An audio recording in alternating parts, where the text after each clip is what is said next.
regarding yesterday's topic? I have a question. I have a quick question.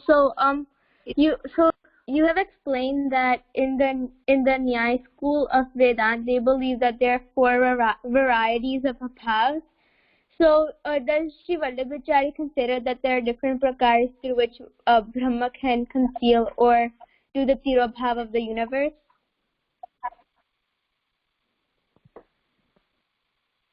Sorry, can you repeat? Yeah, so you explained before that the Nyaya school of Vedanta, the Nyaya philosophy, they believe that there are four varieties of abhavas or different types of destruction. So, in similarity to this, does like Sri Vallabhacharya consider that there are different types or prakars through which Brahma can conceal or do the tirobhav of the universe? No. Mahaprabhu, there is no sort of variety in the concept of tirobhav.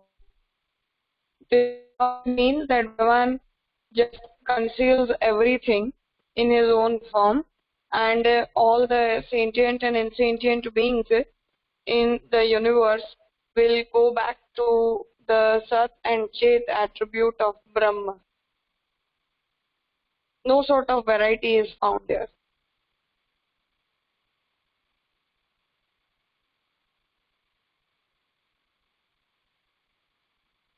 Okay, Ji Raja. Okay.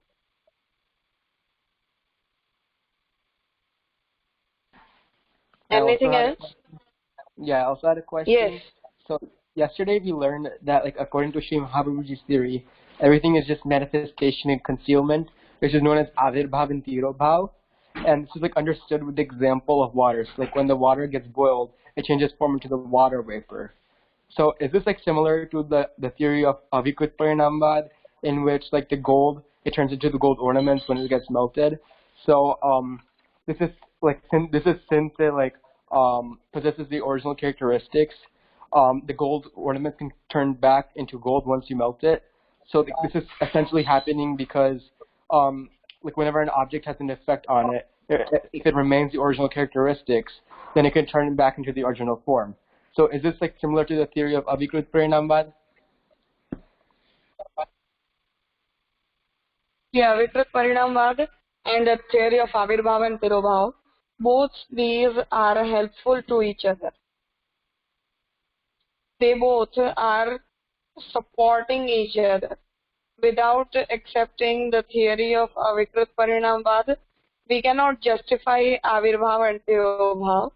And same way, without explaining the theory of Avirbhav Tirobhav, we cannot accept Avikrit Parinam. So both these theories are accepted by Sri Mahaprabhuji only, and they both are internally related with each other, and they cannot be breaked. It means if we don't accept Avikrit Parinamvad, you can never justify the theory of Avirbhav. So both of these have to be accepted together only.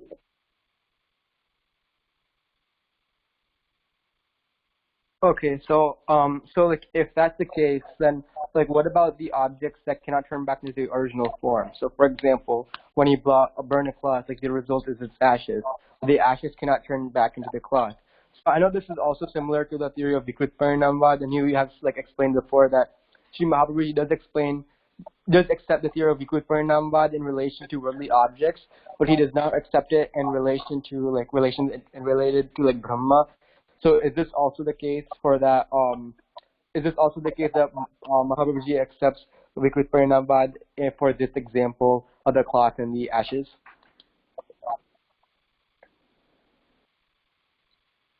See, the ashes cannot go back into the form of the cloth or in the universe. It means in our experiencing objects.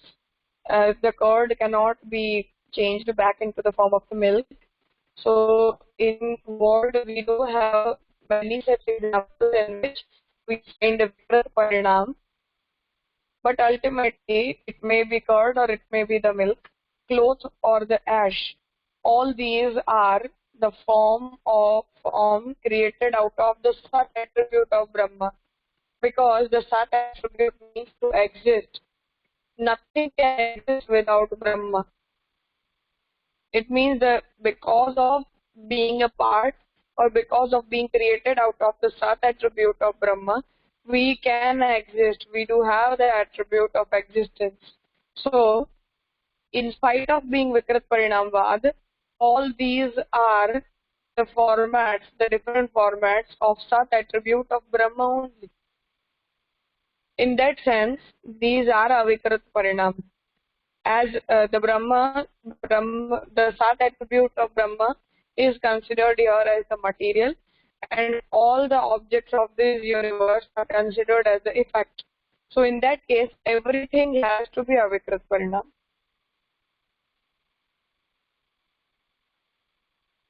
Okay, so there is no concept of Vikrut Parinamvad in relation to worldly objects, since they're all created from the Sat attribute of Brahma, like whether Yes. it's like regardless of form. Yeah. When we are considering Brahma as the cause and explaining the whole universe as the effect, we can never accept the concept of Vikrit Parinamvad. But internally in the world objects, for example, particularly in the example of milk and the curd, we can say that this is Vikrit Parinam in the worldly manner, but not in the concept of universe, not in the concept of Brahma and the objects. Okay, thank you. Priyansha is saying that there is some problem with the audio. Are you people able to hear clearly or facing any difficulty? રાજા થોડો અવાજ break થાય છે. Okay, so તમે મને phone કરીને ને join કરી લો. હા.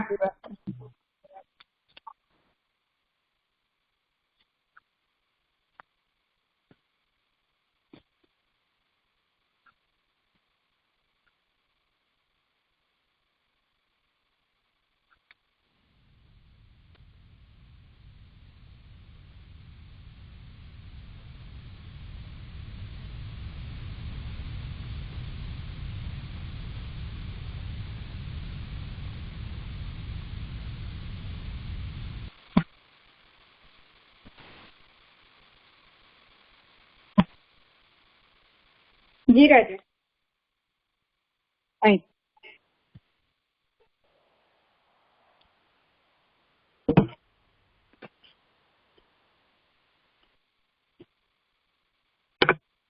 Any more questions? So I just had one quick question. So is pralay a type of Tirobhav?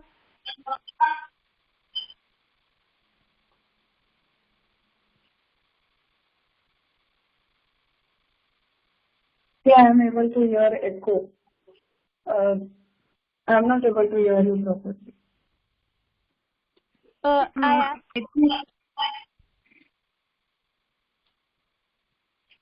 So is pralay a type of Tirobhav?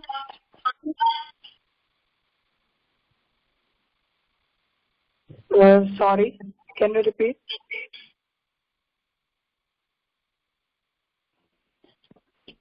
Raja, she is asking is pralay a kind of Tirobhav?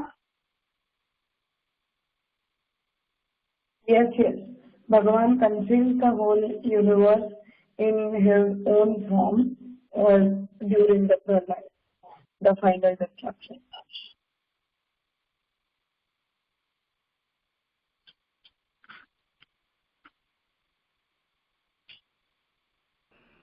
Okay, Ji Raja. Anything else?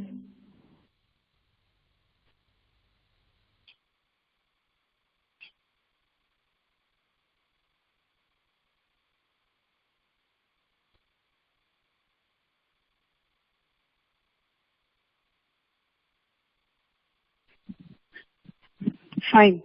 Whoever has the turn today, you may start reading the next topic.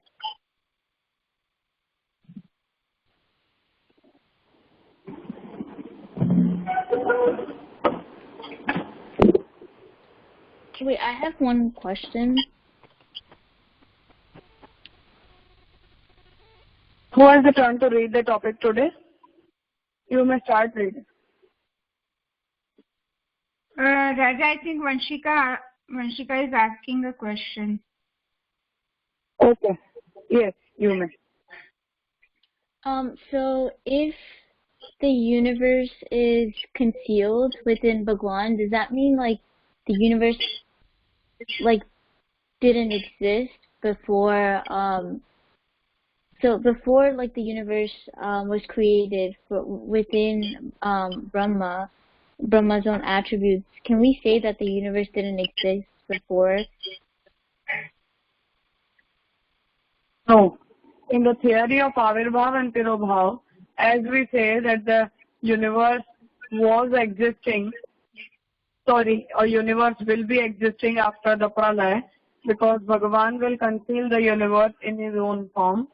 Same way, before creating the universe, it means that before the universe came into existence, I am facing some sort of echo.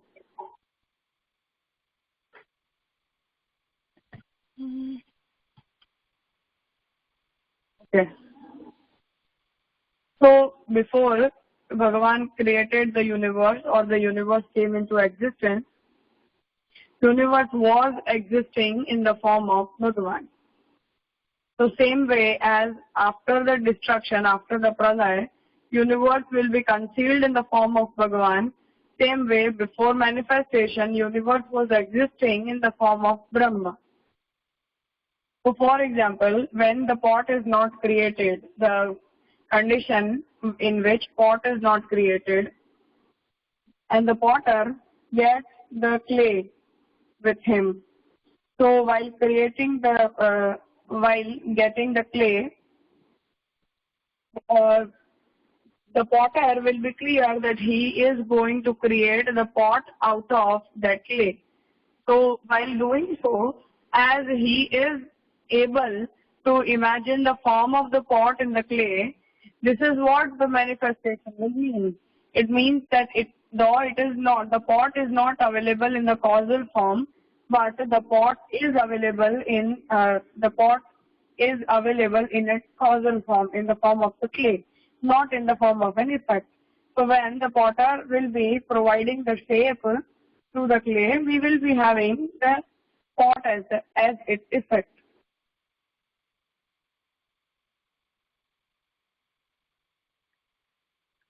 Okay, Raja, I understand. Fine.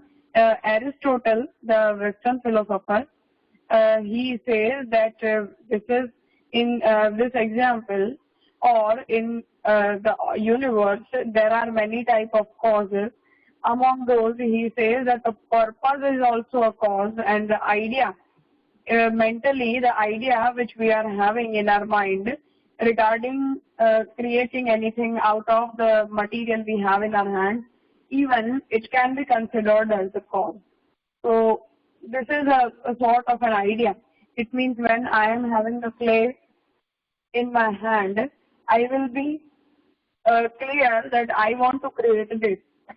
And for example, whatever we have in our hand, before creating the house, we do have a map of the house in our hands, in which we decide what are we going to create.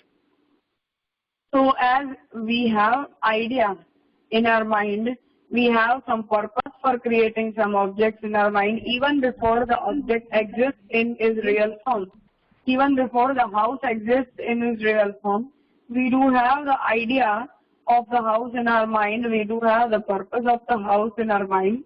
So same way, Aristotle says that even that purpose, even that idea are supposed to be considered as a cause. Because before creating the object, we are having the mindset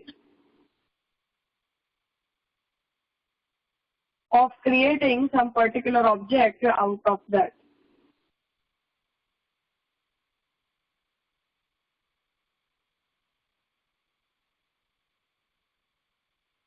Is that clear? Yeah, I understand now. Fine.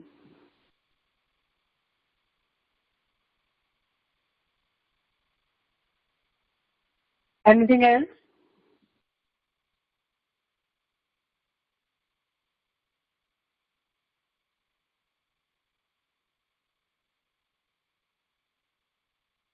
Fine. Then start reading the next topic.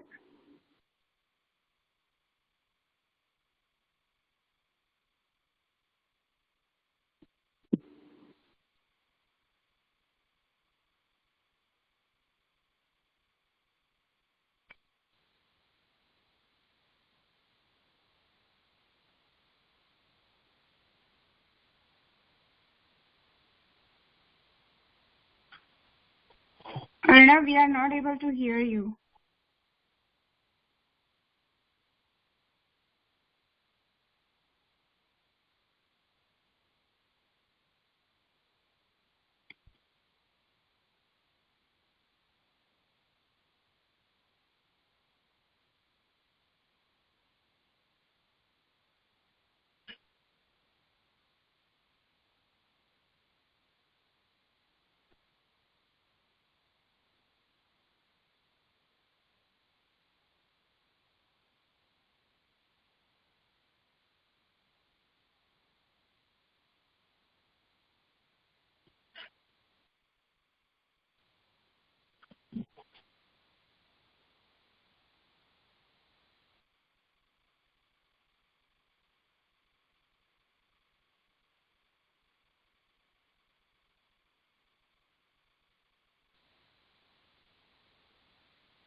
May we conclude the session here then?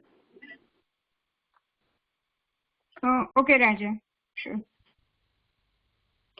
Fine. So we will be checking the answers for all these 4 types of abhav in the next session. So Mahaprabhuji will be answering all these 4 abhavs from the side of the concept of avirbhav and tirobhav. So for Mahaprabhuji, as we have went through the background, so pradbhav in the context of universe will be that the universe is not existing before it is created. Universe doesn't exist after it is destructed, or the objects of the universe are internally different from each other, and therefore chair cannot be considered as the table and table cannot be the chair. So it is known as Anyomya Bhav. And the 4th one is Atyanta Bhav, that we can consider the abhav of any material in the consideration of existence of any material. So it means that I can say that the pot is not there in this particular room. So the abhav of the pot can be mentioned in the context of any place. This is known as Atyanta Bhav. So these are the 4 types of abhav or absence, absolute absence, accepted in the Nyaya school of Vedanta. But Mahaprabhuji doesn't accept this. So in the context of all these 4, we will be checking the answers from Mahaprabhuji's side in the next class. Let us conclude here. Ji Raja, done with Raja. Dhanapranam. Dhanapranam, Raja.